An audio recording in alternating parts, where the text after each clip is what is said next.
Hello everyone and welcome to my channel. तो चलिए शुरू करते हैं आज का वीडियो। तो अभी तक हमने जो क्लास 11 की ये मैं आज का जो लेक्चर है क्लास 11 का एटॉमिक स्ट्रक्चर का कंटिन्यूशन कर रही हूँ। तो अभी तक हमने जो डिस्कस किया है वो है आपका रदरफोर्ड मॉडल। और रदरफोर्ड मॉडल हमने देखा वो किस तरह से डेवलप हुआ, थॉमसन मॉडल में क्या क्या ड्रॉबैक्स है जिसकी वजह से रदरफोर्ड मॉडल की डेवलपमेंट हुई। लेकिन उसके बाद भी कुछ और भी फर्दर इम्प्रूवमेंट्स हुई थी रदरफोर्ड मॉडल में भी, जो बाद में बोहर मॉडल के नाम से फेमस हुआ था। तो ये जो रदरफोर्ड मॉडल में जो इम्प्रूवमेंट्स हुई थी वो उस टाइम पर चल रहे कुछ एक्सपेरिमेंट्स की वजह से हुई थी। और ये इनमें जो दो मेजर रोल्स थे, जो दो डेवलपमेंट्स थी, वो थी आपकी, पहला था आपका dual character of electromagnetic radiation, जो कि बताता है कि जो रेडिएशंस है आपकी, it possesses both wave and particle like structure और दूसरी प्रॉपर्टीज। एंड दूसरा जो है एटॉमिक स्पेक्ट्रम। एटॉमिक स्पेक्ट्रम जो हम ओनली एक्सप्लेन कर सकते हैं क्वांटाइज्ड इलेक्ट्रॉनिक एनर्जी लेवल लेने के बाद। लेकिन ये हम अभी आज डिस्कस नहीं करेंगे। हम सबसे पहले डिस्कस करेंगे कि इलेक्ट्रोमैग्नेटिक रेडिएशंस क्या होती हैं, ठीक है, और वेव्स क्या होते हैं, ठीक है, उसके बारे में हम थोड़ा सा पढ़ेंगे। And then we will discuss the dual character या पार्टिकल। हम यहाँ पर वेव कैरेक्टर पढ़ेंगे और इसके नेक्स्ट वीडियो में हम पार्टिकल कैरेक्टर पढ़ेंगे, ठीक है। तो चलिए शुरू करते हैं आज का वीडियो। ओके, हमारा टॉपिक है nature of light and electromagnetic radiations. तो Newton regarded light as a particle which explains the fact that reflection and refraction of the light. यानी कि न्यूटन ने क्या कहा था कि लाइट जो है एक पार्टिकल की तरह बिहेव करती है। और इसी थ्योरी को उन्होंने इसे यूज़ करते हुए रिफ्लेक्शन और रिफ्रैक्शन ऑफ लाइट जो प्रॉपर इसकी जो ये फिनोमिना से बहुत अच्छे से एक्सप्लेन किए थे। बट इंटरफेरेंस और जो रिफ्रैक्शन है, ये दो फिनोमिना थे जो न्यूटन्स की इस थ्योरी से एक्सप्लेन नहीं हो रहे थे। और तब हाइगन ने प्रपोज किया था कि वेव जो है, जो लाइट है आपका, propose wave like character of light. उन्होंने प्रपोज किया था कि लाइट जो है वेव लाइक कैरेक्टर एक्सप्लेन करती है। तो जिसकी वजह से क्या होता है, न्यूटन की जो थ्योरी है वो डिस्कार्ड हो गई थी। तो जब ये वेवलेंथ थ्योरी एक्सप्लेन हो गई थी, तब उन्होंने ये इंटरफेरेंस और डिफ्रैक्शन को उन्हें एक्सप्लेन किया था। लेकिन इन इन 1870 में क्या हुआ था, जेम्स क्लार्क मैक्सवेल उन्होंने प्रपोज किया था कि लाइट जो है और other form of radiant energy जो है वो स्पेस में प्रोपेगेट करती है in the form of waves, ठीक है। And these waves have electric and magnetic field associated with them and is called electromagnetic radiations, ठीक है।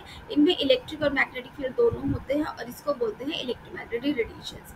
अब इन इलेक्ट्रोमैग्नेटिक रेडिएशंस की कुछ प्रॉपर्टीज होती हैं, जैसे कि पहली प्रॉपर्टी है कि इलेक्ट्रिक और मैग्नेटिक फील्ड जो है they oscillates in the direction perpendicular to each other. तो देखिए यहाँ पर डायरेक्शन दिखाई हुई है, दिस इज डायरेक्शन, और ये दिखाया हुआ है आपका इलेक्ट्रिक फील्ड और ये है आपका मैग्नेटिक फील्ड, ठीक है। तो यहाँ पर दिख रहा है ये दोनों 90 डिग्री एंगल पर है, यानी they are both perpendicular to each other. यानी जो ये आपको दिख रहा है कि रेड कलर वाला जो है, जो अपर ये वाई एक्सिस पे जा रहा है, ये आपका जा रहा है, ये आपका इलेक्ट्रिक फील्ड है। और जो आपका दिस, अगर मैं इसको वाई एक्सिस ले रही हूँ, इसको एक्स एक्सिस ले रही हूँ, इसको जेड एक्सिस ले रही हूँ, तो आपका एक्स एक्सिस पे क्या कर रहा है, प्रोपेगेट कर रहा है, ये है आपका मैग्नेटिक फील्ड। तो इस तरह से they are perpendicular to each other. तो पहले इन्होंने ये बताया।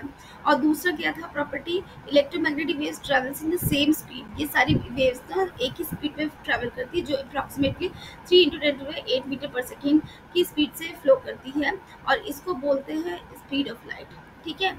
और ये किसी भी मीडियम में फ्लो कर सकती है, unlike sound waves and water waves जिसके लिए हमें मीडियम चाहिए होता है, इलेक्ट्रोमैग्नेटिक वेव्स के लिए कोई मीडियम की जरूरत नहीं होती है, ठीक है। जैसे कि हम सनरेज को देखते हैं, सनरेज हमारे अर्थ तक पहुंचती है तो वो वैक्यूम को क्रॉस करके आती है, क्योंकि जो स्पेस है that is vacuum, that is considered to be vacuum, वहाँ पर कुछ भी एयर वगैरह नहीं है, तो वहाँ से वो अर्थ के एटमॉस्फेयर में एंटर करती है। यानी कि इन वेव्स को ट्रैवल करने के लिए कोई मीडियम की जरूरत नहीं होती है।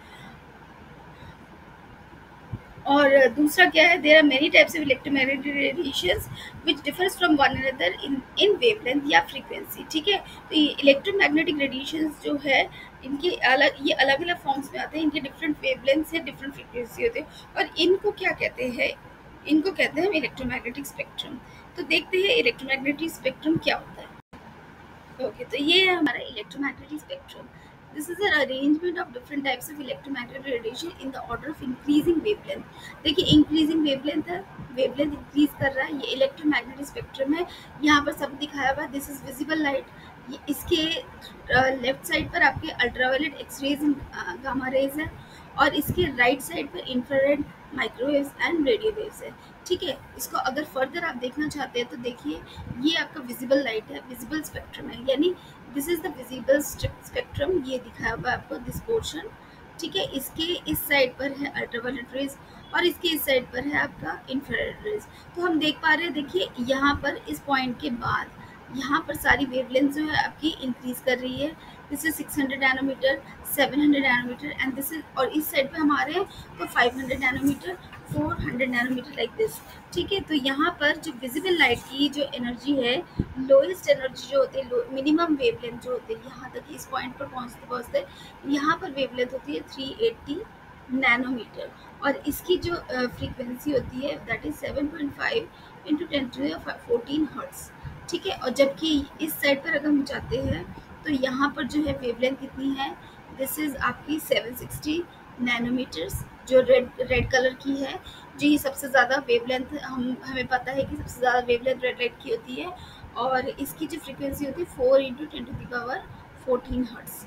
ठीक है, तो ये हो गया आपकी विजिबल स्पेक्ट्रम। अब यहाँ से देख पा रहे हैं हम, इस पॉइंट से यहाँ पर जो है आपकी वेवलेंथ डिक्रीज कर रही है और एनर्जी इंक्रीज कर रही है। गामा रेज की एनर्जी हाई एनर्जी हो जाती है, जबकि इंफ्रारेड और रेडियो वेव्स की एनर्जी कम हो रही है, दिस इज लो एनर्जी, और यहाँ पर ये हाई एनर्जी है। और यहाँ पर हमें दिख रहा है कि इंफ्रारेड रेज जो हैं वो आपकी लो एनर्जी में जा रही है, यानी इनकी वेवलेंथ इंक्रीज कर रही है, इनकी फ्रीक्वेंसी कम हो रही है, वेवलेंथ बढ़ रही है। देखिए वेवलेंथ कैसे बढ़ रही है, दिस इज 1000 इंफ्रारेड में, और इंफ्रारेड की रेंज आपकी 0.01 तक है, उससे भी थोड़ी सी ज़्यादा। और जब रेडियो वेव्स है उनकी उसकी वेवलेंथ देखिए 1 सेंटीमीटर से 1 मीटर से 100 मीटर तक भी है। ठीक है, तो ये है आपकी this is what is the visible spectrum, and this is what is ultraviolet rays, and these are all the electromagnetic spectrum। ठीक है,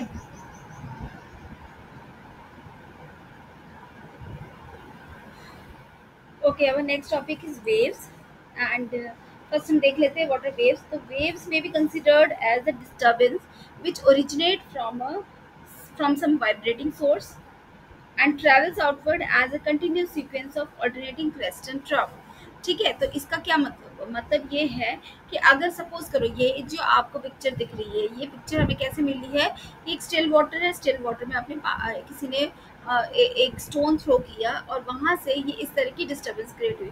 तो जिस पॉइंट में जो स्टोन थ्रो किया गया वहाँ वो था आपका वाइब्रेटिंग सोर्स, वहाँ से ये जो सोर्स है, ये जो वेव्स है ट्रैवल करती हुई, ये डिस्टर्बेंस जो है ट्रैवल करती हुई बाहर की तरफ गई, आउटवर्ड मूवमेंट हुआ उनका, और जो वेव्स प्रोड्यूस है, मतलब एक अपवर्ड और एक डाउनवर्ड मूवमेंट हुआ, जिसको हम बोलते हैं क्रेस्ट एंड ट्रफ। ठीक है, तो इस तरह की जो आपकी वेव फॉर्मेशन होता है, इस तरह की जो डिस्टर्बेंस क्रिएट होती है उसको हम बोलते हैं वेव्स। तो वेव्स की कुछ कैरेक्टरिस्टिक्स है, तो वो कैरेक्टरिस्टिक्स हम देख लेते हैं। तो वो हमें कैलकुलेशन में भी इजी होंगे और हमें वेव का कैरेक्टर समझने में भी इजी हो, क्योंकि अभी हमें पार्टिकल नेचर और वेव नेचर दोनों ही देखना है इलेक्ट्रोमैग्नेटिक रेडिएशंस का। ठीक है, तो चलिए देखते हैं। ओके, तो ये है हमारा कैरेक्टरिस्टिक्स ऑफ वेव मोशन। ठीक है, हम यहाँ पर डिस्कस करेंगे। अभी हमने देखा जो क्रेस्ट एंड ट्रफ है, अब डिस्टर्बेंस देखिए यहाँ पर। अब हम देखेंगे कैरेक्टरिस्टिक वेव मोशन। तो पहला जो कैरेक्टरिस्टिक है वो है आपका वेवलेंथ। तो सबसे पहले हम देख लेते हैं ये जो आपकी वेव्स प्रोड्यूस होती है वो इस तरह से होती है। तो ये देखिए अपवर्ड मूवमेंट जो होती है उसको हम बोलते हैं क्रेस्ट, और जो डाउनवर्ड मूवमेंट होती है इसको बोलते हैं ट्रफ या ट्रॉ, जो आप बोलना चाहे।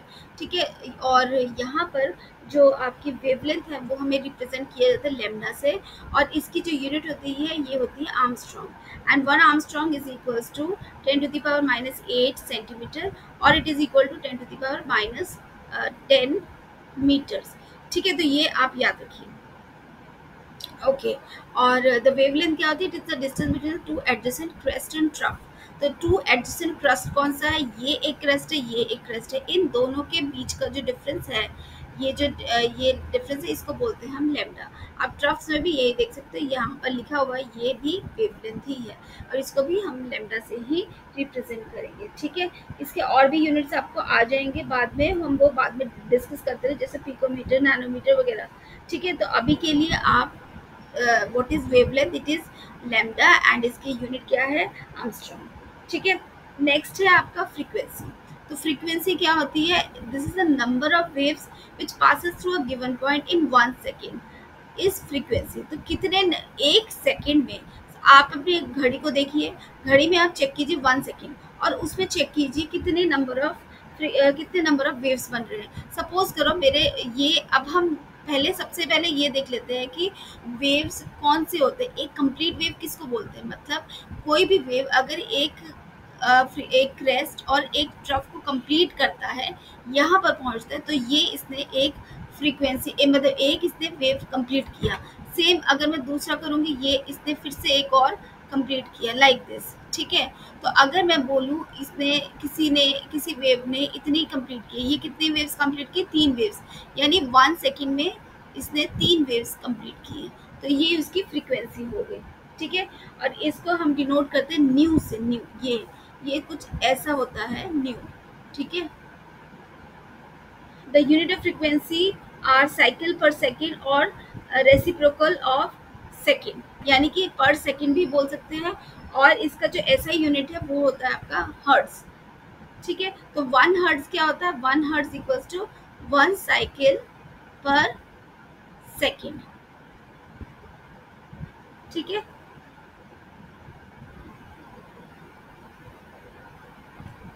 नेक्स्ट है आपका वेलोसिटी। वेलोसिटी कहते हैं distance travel by the wave in 1 second. इसने कितना डिस्टेंस ट्रैवल किया, देखिए यहाँ पर है नंबर, यहाँ पर 1 सेकेंड में कितने नंबर ऑफ वेव्स ट्रैवल किए, जबकि ये है इसने कितना डिस्टेंस ट्रैवल किया। ठीक है, ये है आपका this is what is called velocity. Velocity, normal velocity क्या होता है, डिस्टेंस अपॉन टाइम होता है, और जो वेव्स की वेलोसिटी होती है distance travelled by a wave in 1 second. इसने कितना डिस्टेंस ट्रैवल किया, that is denoted by letter C. इसको हम सी से डिनोट करते हैं, ये यहाँ दिया हुआ है सी, एंड इट्स यूनिट इज वो मीटर पर सेकेंड ही होता है इसका यूनिट, मतलब या metre per second, like this. ठीक है, नेक्स्ट है आपका एम्पलीट्यूड। एम्पलीट्यूड कहते हैं it is the highest of the height of the crest और द डेप्थ ऑफ द ट्रॉप। मतलब कि ये हम इस फिगर से देख लेते हैं, यहाँ पर दिया हुआ है आपको, ये जो यहाँ ये इसका मिनिमम पॉइंट है, जहाँ से ये ओरिजिन है, यहाँ से स्टार्टिंग हो रही है, और ये इसका लोएस्ट पॉइंट है। ठीक है, और ये हाईएस्ट पॉइंट पर पहुँचता है, तो ये इसका डिस्टेंस, इतना लेंथ ये कवर करते हैं। इसको हम बोलते हैं, ये जो हाइट होती है इस हाइट को हम बोलते हैं एम्पलीट्यूड। ठीक है, और ये डिनोट करते हैं हम ए से, इसको हम डिनोट करते हैं ए से, ये ए से मैंने दिया हुआ है यहाँ पर, this is denoted bye A, and it determines the intensity, the brightness of radiation। ये क्या करता है, इंटेंसिटी और ब्राइटनेस ऑफ रेडिएशन, कितना ब्राइट है, ब्राइटनेस ऑफ रेडिएशन, किसी भी रेडिएशन की ब्राइटनेस या इसकी इंटेंसिटी जाननी है तो हम इसकी एम्पलीट्यूड जानना होता है। ठीक है, नेक्स्ट है आपका वेव नंबर। वेव नंबर क्या होता है, it is defined as the number of wavelength per centimetre and is equal to inverse of the wavelength. तो वेवलेंथ का इनवर्स जो होता है that is wave number. It is defined as the number of wavelength per centimetre. 1 centimetre में, 1 centimetre में, मतलब suppose कीजिए ये 1 सेंटीमीटर है, दिस इज 1 सेंटीमीटर, और इसमें कितने नंबर ऑफ वेव्स हैं, that is your wave number. ठीक है, यहाँ 1 2 3 इस तरह से मैंने ले लिए, कितने हुए, ये 1 2 3 वेव्स। ठीक है, तो ये हो गया 1 सेंटीमीटर में। यहाँ पर जो ये जो डिस्टेंस है ये है सेंटीमीटर। इसको और फ्रीक्वेंसी में प्लीज कंफ्यूज मत होइए, बिकॉज फ्रीक्वेंसी क्या है आपकी, फ्रीक्वेंसी क्या है, यहाँ पर जो आपका ये वाला जो यूनिट है ये आपका टाइम है, जबकि यहाँ पर ये सेंटीमीटर है। यहाँ पर नंबर ऑफ वेव्स जो होंगे वो आपकी फ्रीक्वेंसी हो जाएगी, अगर यहाँ पर time with respect to time है, और ये जो है आपकी क्या हो जाएगी विद रिस्पेक्ट टू सेंटीमीटर। अगर हम देख रहे हैं the number of waves with respect to centimeter, that is your wave number, and it is expressed as wave number is equal to 1 upon wavelength. और इसको हम रिप्रेजेंट करते हैं न्यू बार। ये न्यू बार है, मतलब इस तरह से है ये। तो न्यू बार इक्वल्स टू, मैं इसको लिख देती हूँ, nu bar equals to 1/λ। Lambda is your wavelength, this is your formula. और एक और फॉर्मूला आता है हमारा जो हम अभी निकाला है, वो क्या था आपका, वेलोसिटी। वेलोसिटी क्या होता है आपका, lambda into, this is frequency, ठीक है। Lambda into frequency is c. तो न्यू को हम लिख सकते हैं सी अपॉन लैम्डा, एक ये लिख सकते हैं, या फिर हम लिख सकते हैं 1/λ is equals to nu bar. 1/λ equals to nu bar होता है, हमें पता है, ये भी हमें पता है। अभी हमने देखा न्यू बार होता है 1/λ। यहाँ पर देखिए, इसमें 1/λ क्या है, इसको मैं लिख सकती हूँ 1/λ इंटू सी, ऐसे लिख सकती हूँ। And what is 1/λ, it is nu bar.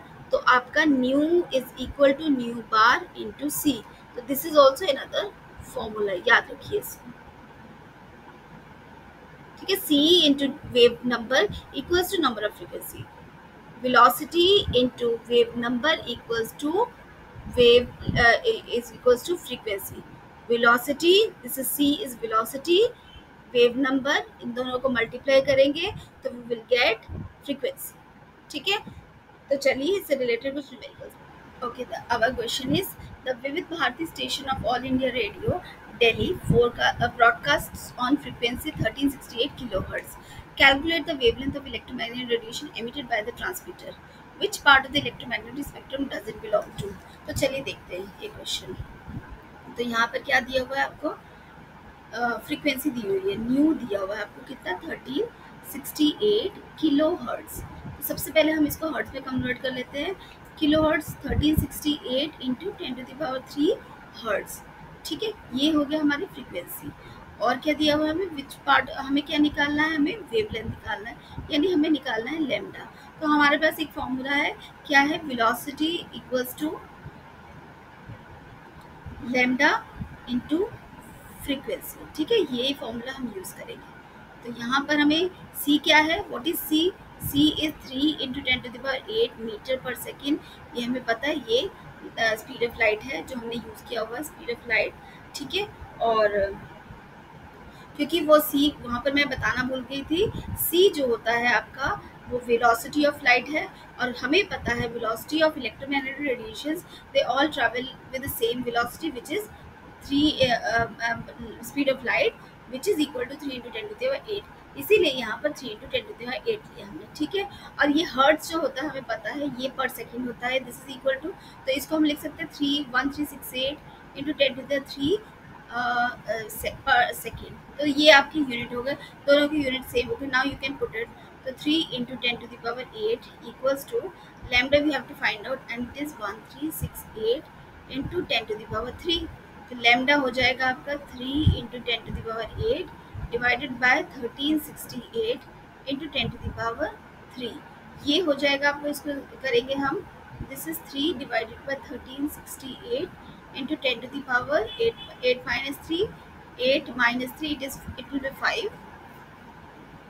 तो हम इसको कैलकुलेट कर लेते हैं, 1368 इंटू 10⁵। तो मैं इसको कैलकुलेटर से कर लेती हूँ, आप लोग कैलकुलेटर से नहीं कीजिएगा, क्योंकि आप you are not allowed to use calculators.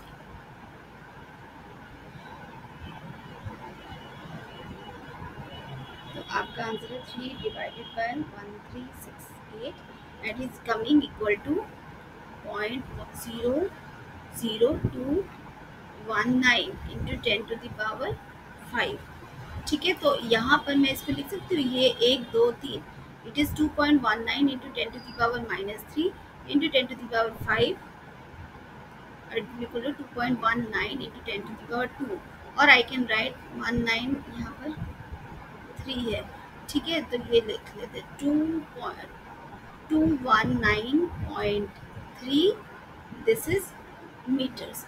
तो ये आ गया आपका आंसर, मीटर में ही आएगा क्योंकि आपका जो स्पीड है आपकी मीटर पर सेकेंड पे है। अब हम देख लेते हैं ये रेंज किस में आती है। तो ये रेंज हमारी आती है रेडियो वेव्स में आती है। हम इसको चेक कर लेते हैं कैसे।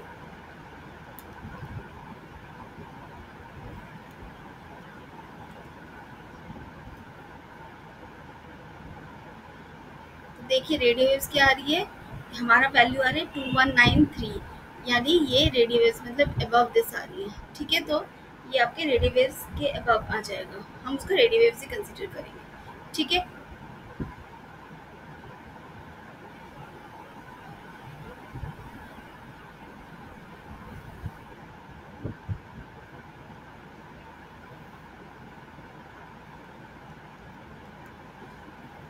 ओके, तो हमारा आंसर आ गया रेडियो वेव्स।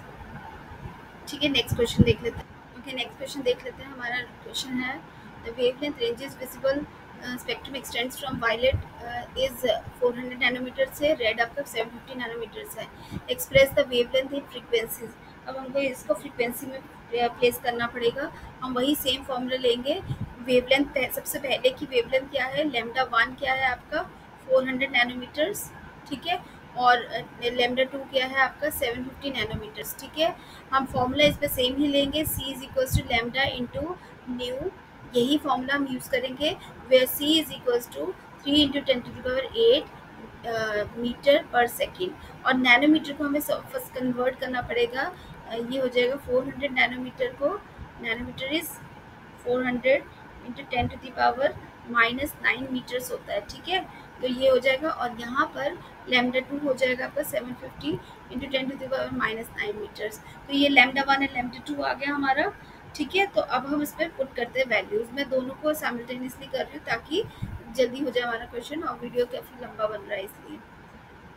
ठीक है, तो यहाँ पर हो जाएगा c कितना आ जाएगा, c इज गिवन हमारा 3 इंटू 10⁸ इक्वल्स टू लेमडा है हमारा, lambda 1 is 400 into 10⁻⁹ into new.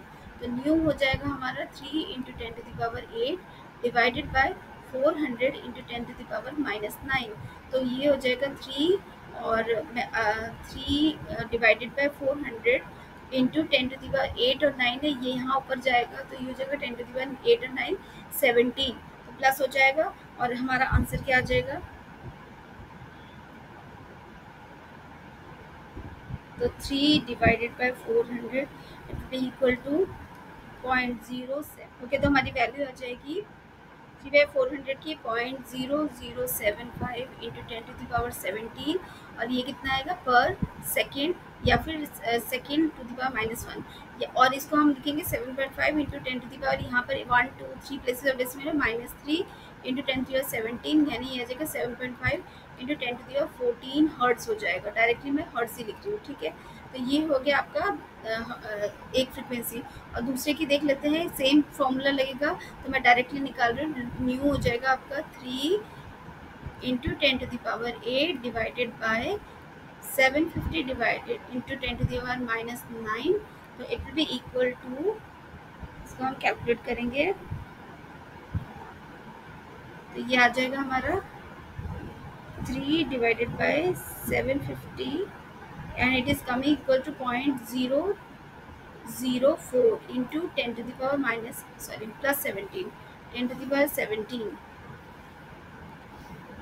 this is 10⁻17, और it is equals to 4 into 10⁻14 hertz. तो हमने यही पढ़ा था, जो आपकी रेंज है फ्रीक्वेंसी की, ये हमने पहले भी पढ़ा हुआ है। देखिए 7.5 से इंटू 10⁻14 से यहाँ तक है, तो this is our answer. Okay, ये लास्ट क्वेश्चन देख लेते हैं। Calculate the wave number frequency of yellow radiation having the wavelength of 5800। ठीक है, तो हमें वेव नंबर भी निकालना है और फ्रीक्वेंसी निकालनी है। हमारी वैल्यू क्या दी है, लैम्डा हमें दिया हुआ है 5800 आर्मस्ट्रॉन्ग यूनिट। तो आर्मस्ट्रॉन्ग को हम चेंज करेंगे पहले मीटर्स पे, इट इज 10⁻⁻10 मीटर्स हो जाएगा। ठीक है, तो दिस इज अवर लैम्डा। अगर हमें लैम्डा दिया हुआ है, we can find out frequency with same formula से, c is equals to lambda into nu. तो nu will be equal to c upon lambda, which is equal to c कितना है हमारा 3 इंटू 10⁸ डिवाइडेड बाय 5800 इंटू 10⁻⁻10। तो ये जगह 3 divided by 5800 into 10⁻18, और इसकी वैल्यू हम निकाल लेते हैं। ये आ जाएगा आपका 3 divided by 5800, it is coming equal to 0.000517 into 10⁻18। ठीक है, तो यानी कि ये हो जाएगा आपका 5.17 इंटू 10⁻1 2 3 4, -4, 18 -4 यानी 14। तो ये 14 हर्ट्ज हो गया आपका, न्यू आ गया आपका। ठीक है, तो न्यू आ गया। अब हमें निकालना है वेव नंबर, न्यू डैश निकालना है, जो हमें पता है 1/λ होता है, विच इज इक्वल टू 1/λ कितना है 5800 इंटू 10⁻−10। एंड इसको हम कैलकुलेट करेंगे तो इट इज कमिंग 1.72 इंटू 10⁻6 पर मीटर। ये मैं मीटर पे निकाल रही हूँ इसलिए पर मीटर आ रहा है। तो दिस इज योर आंसर। ठीक है, दिस इज वेव नंबर। तो आई होप आपको ये वीडियो पसंद आया होगा और मिलते हैं नेक्स्ट वीडियो में। Thank you very much for watching.